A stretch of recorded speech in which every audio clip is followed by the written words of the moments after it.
This is the Daymak Beast. I've seen this thing online before, and I actually saw it out at Burning Man. I was really impressed because it's got a solar kind of charging infrastructure thing built onto the battery pack. You can see on the sides, on the top. To me, that's always been inspiring to see like a solar charging solution. It's not super fast. It sounds like it might take 40 hours to charge the battery, and so we're talking like several days. But the trickle charging, I think that's supposed to be pretty good for batteries, especially sealed lead acid, which is what this base model offers. It's just going to keep it from completely discharging, potentially harming the cells at those extreme ends, you know, overcharging or undercharging. The trickle charge from solar is supposed to be pretty cool. So stepping back a little bit, I'm going to give you a quick overview. This is the base model. It's $19.99, so we're talking a couple $1,000s. Technically, it's a bicycle. You've got these pedals back here, but there's only one gear. You know, it's a single speed. You can pedal backwards like I just did, but you know, this thing is not tons of fun to pedal around. It's fairly heavy, so we're talking like around 250 pounds. You know, and that's because the frame is really, really solid. You can see there's this rear swing arm, these giant wheels and tires here, this rack on the back, got suspension up front, suspension in the back too. I mean, it's just it is a beast. Like, you look at this thing and it's exciting. It's a lot of fun to hop on, and it feels pretty smooth. I've been riding through these fields and actually in Toronto, Canada, where their headquarters are, and it's neat to kind of dip out of the city and go for a ride with this. But again, it's kind of blurring those lines of electric bicycle and something that's more like a Honda Ruckus or something. So again, on the bicycle side, you've got the pedals. Top speed is about 20 miles per hour. It's like 32 kilometers per hour. And the range on this might be kind of like 15 to 20 miles with this standard battery pack. The battery is, it's like 60 volts, 12 amp hours. Okay, so that's quite large, but again, because of the weight of this thing, talking about 250 pounds, that's not including the rider. So just kind of keep that in mind. I think this version where you've got a single motor in the rear is going to be best for kind of these, like, you know, mostly flat, definitely go off-road. I'm only 135 pounds, so it hasn't struggled at all carrying me, and I actually got it to like, I think 34 kilometers per hour, so a little bit faster. It's definitely got great stopping power. These really big levers here, hydraulic disc brakes. You can see back here, it's like 215 millimeter rotors on that. Maybe a little bit bigger on the front here. Pretty good. There, it didn't actually have the specs written down. I think it's 3.5 millimeters width though. And then on these tires, these are a really unique size. So it's 21 by 7. It's kind of a little, you know, it's larger than the folding bike 21-inch, and obviously way wider. This huge tread, you get plenty of traction. There's nice fenders, just kind of plastic like that, and turn signals. You can see these little kind of light bits on the back and on the front. So, you know, my first thought was like, oh, this is much more like a motorcycle or like a moped or something like that, because you actually do have the turn signals like that. You've even got hazards, you've got horns, just kind of the beep, you know, annoying thing. And then of course the lights. And on the base model right here, the lights are just kind of standard. I think we have LEDs in the back, but the front, if we turn it on, get the lights going, there's like, you know, running lights and then the actual headlight. Yeah, so it's just a standard bulb. On some of the higher model beasts, they have LED lights. So yeah, maybe it's a good overview. One of the things I noticed here is that if you do the turn signal to the left and then to the right, it turns on the hazards. So both of the lights are blinking, and that could be good. You know, if you're whatever broken down, you have to pull over. But something like this, it shouldn't break down a whole lot. You've got a 500 watt gearless direct drive motor in the back. Here it is. It says Daymak right there. So kind of see 60 volt, 500 watt. These things are, you know, in the industry, people kind of refer to them as like being invincible because there's no gears spinning around or anything. It's just magnets and then a stator array, and it's just basically transmitting the electricity from the battery through the controller, which is in this box right there, sending it right to that motor. It's just on or off, and it just, you know, it gets you going. And there's a little bit of cogging, meaning that as you coast, it's going to drag a tiny bit, but with something this size, Not a huge deal. It doesn't seem like they have any kind of regenerative braking to recapture energy, just those solid disc brakes that we were looking at before. But again, just kind of bulletproof is the way I'd describe something like this. A little bit heavier, maybe not quite as much torque on the low end, but given how heavy this bike is, I think that, you know, they made the right choice with like a gearless motor versus trying to do something with geared. So yeah, very cool. Kind of see it built in right there. There's the rear shock again, the rack. I didn't see a rating on this, but it feels very solid. And one of the other things that I really liked is that this saddle here, you can actually adjust it up and down. So there's a quick release on the left and on the right, so you can raise the saddle. A lot of times when I see kind of the scooter, Vespa type electric bikes, you can't do much with that. And for someone who's a little bit taller, that can be uncomfortable. There isn't a whole lot of adjustment going on up here with the handlebars, so you might get the seat higher and then be leaning forward a little bit. But you know, again, at least there's some adjustment going on. And you know, I tend to put my feet up here on these little pegs and kind of mess with those.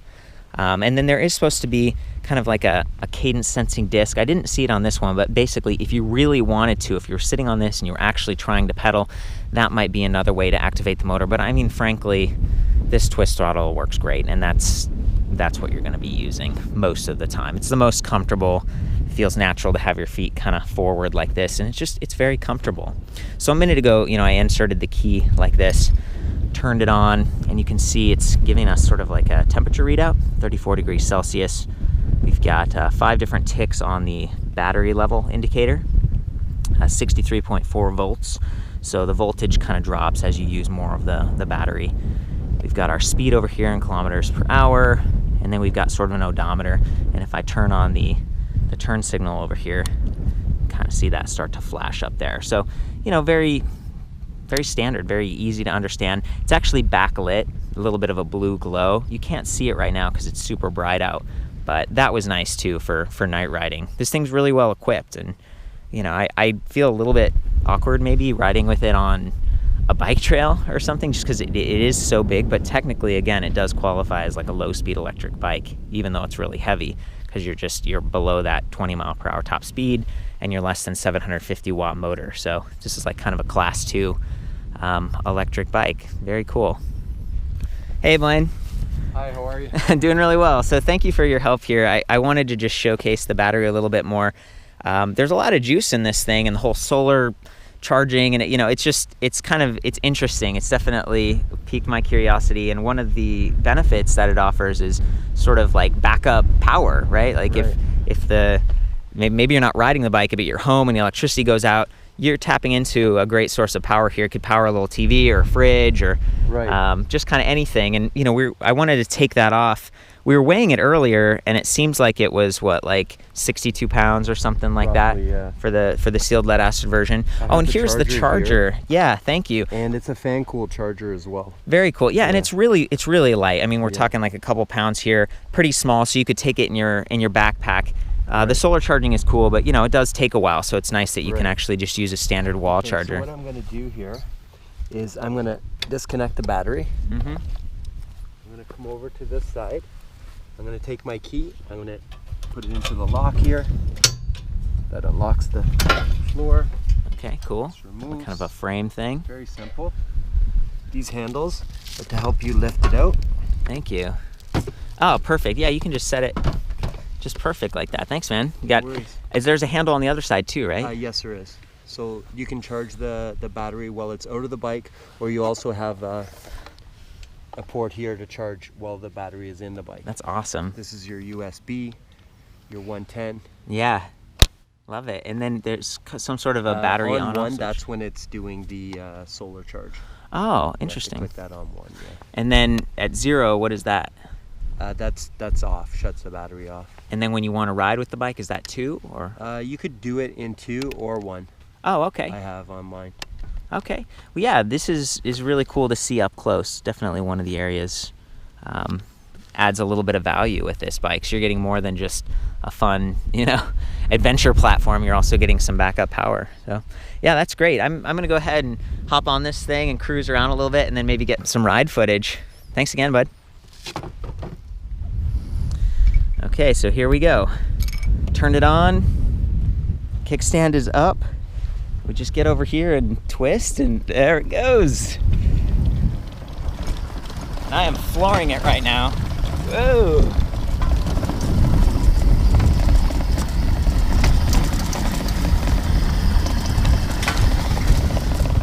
You know, I'm riding in some grass. It's like 28 kilometers per hour. Having no problem absorbing the bumps. Here's a big bump. Whoa, whoa, real smooth. Definitely appreciate that suspension coming from, you know, traditional bicycles with the narrower tires, and a lot of them don't have any suspension. We're climbing right now and it's having no problem. So this is Fred, this is your place, right? Yeah. You got an awesome ATV here, but as you can hear, sorry, you know, there's more noise. It goes further and it's pretty powerful, but it's gas powered. So, you know, that was one of the things that's so cool about the Beast, or, you know, other electric vehicles, is that they tend to be a little quieter and you want to get some peace and, you know, maybe see some birds or something. So thank you. Sorry to, no hate, man. Where are you from? Colorado. Oh, really? Yeah. Beautiful country down there, man. It really is, you know, but I gotta say, you got a slice of paradise here, man. Yeah, we enjoy it, yeah. It's beautiful. Thanks for letting us come out and try out the Beast. Cheers.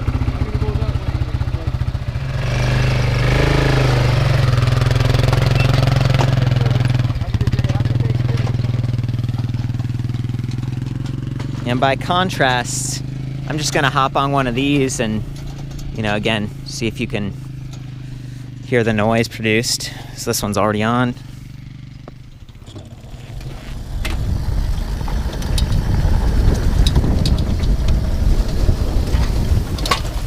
All you really hear is the sound of the brush kind of folding out of the way. Whoa! Maybe a little bit of motor noise. Very cool.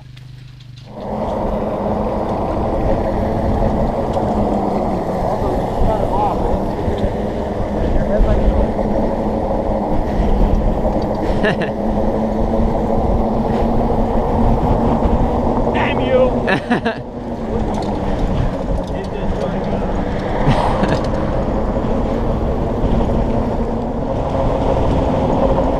Brake test. Oh yeah. The braking is amazing, eh? Yeah.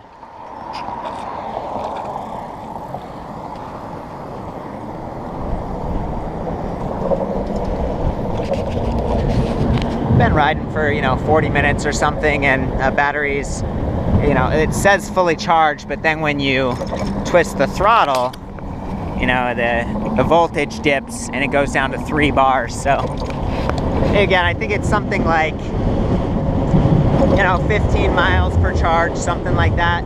Maybe 20, depending on how you ride, where you're at.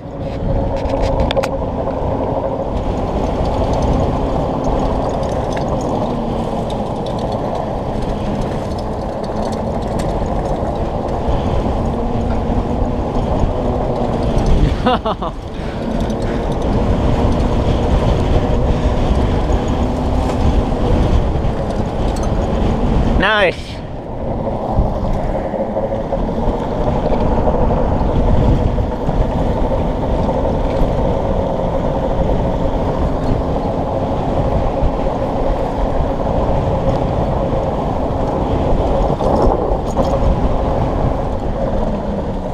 Oh my gosh. Woo! It's fun. Nice.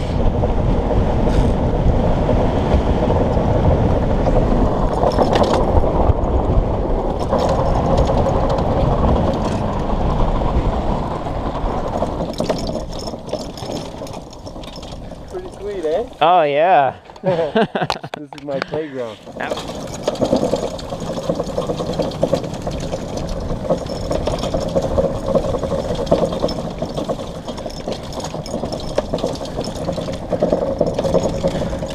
Woo!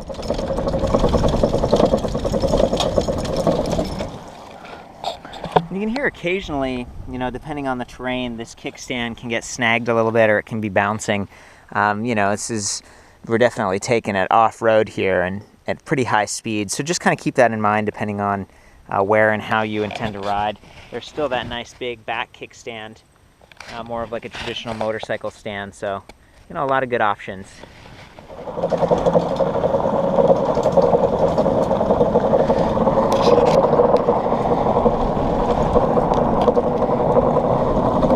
Kind of hear the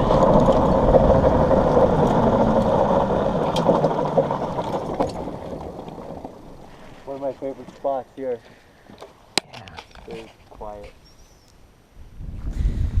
So that is the standard beast over there. We have the single motor in the rear, and you can see on this one we've got a motor in the front and the rear. Okay, so they're both 500 watts, and what this is going to do is take someone who's a little bit heavier, you know, if you're 200 plus pounds and you want to be able to climb a little bit better and hit some of those higher top speeds. The double motor option is pretty cool, and you can actually see the pedal sensing cadence sensor right here connected to the pedals if you did technically wanted to pedal. Now in some locations, I'm not sure, this might be classified as it's like an off-road vehicle because it's technically 1,000 watts. I mean, you've got two 500 watt motors, so just keep that in mind. I know in California, I think 1,000 watts is legally permissible. And as far as shipping and stuff, I mean, I think it's a few $100 to get this thing shipped, and they've got a decent warranty. It's like a year on the motor and the frame, 6 months on kind of everything else.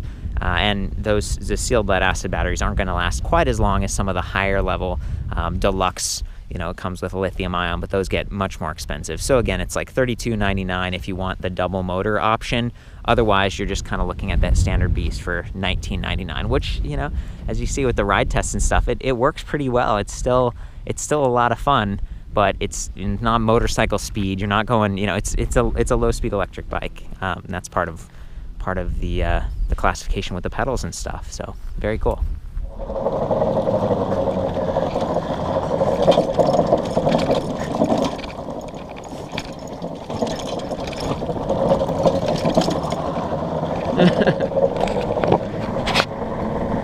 Sweet. Yeah, likewise, man. Hey. Thank you. No problem.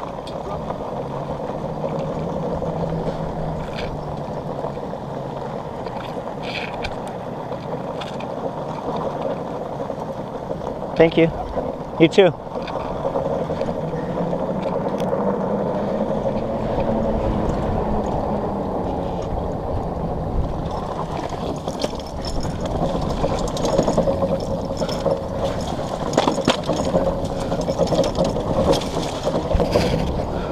Cool.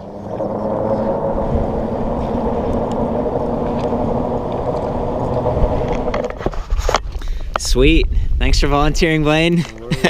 Give it a go.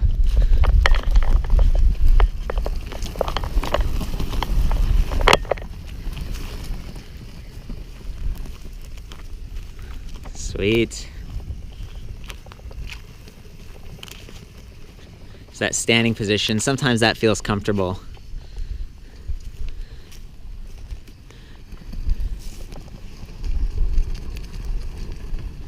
Sweet.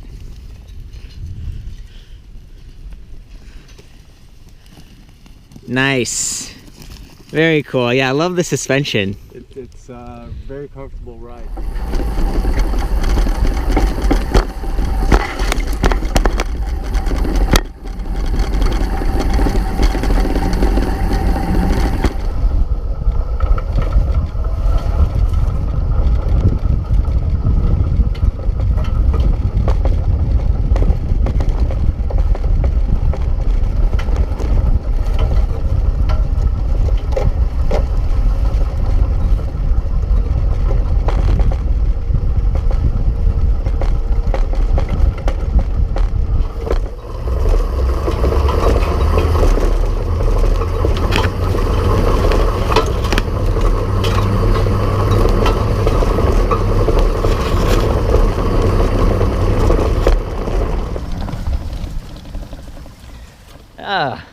Well, lots of fun. You know, as I said when we started, I've been curious about the Daymak, the Beast, for quite a while, and it's just awesome to get to try it in terrain like this. It's beautiful out here.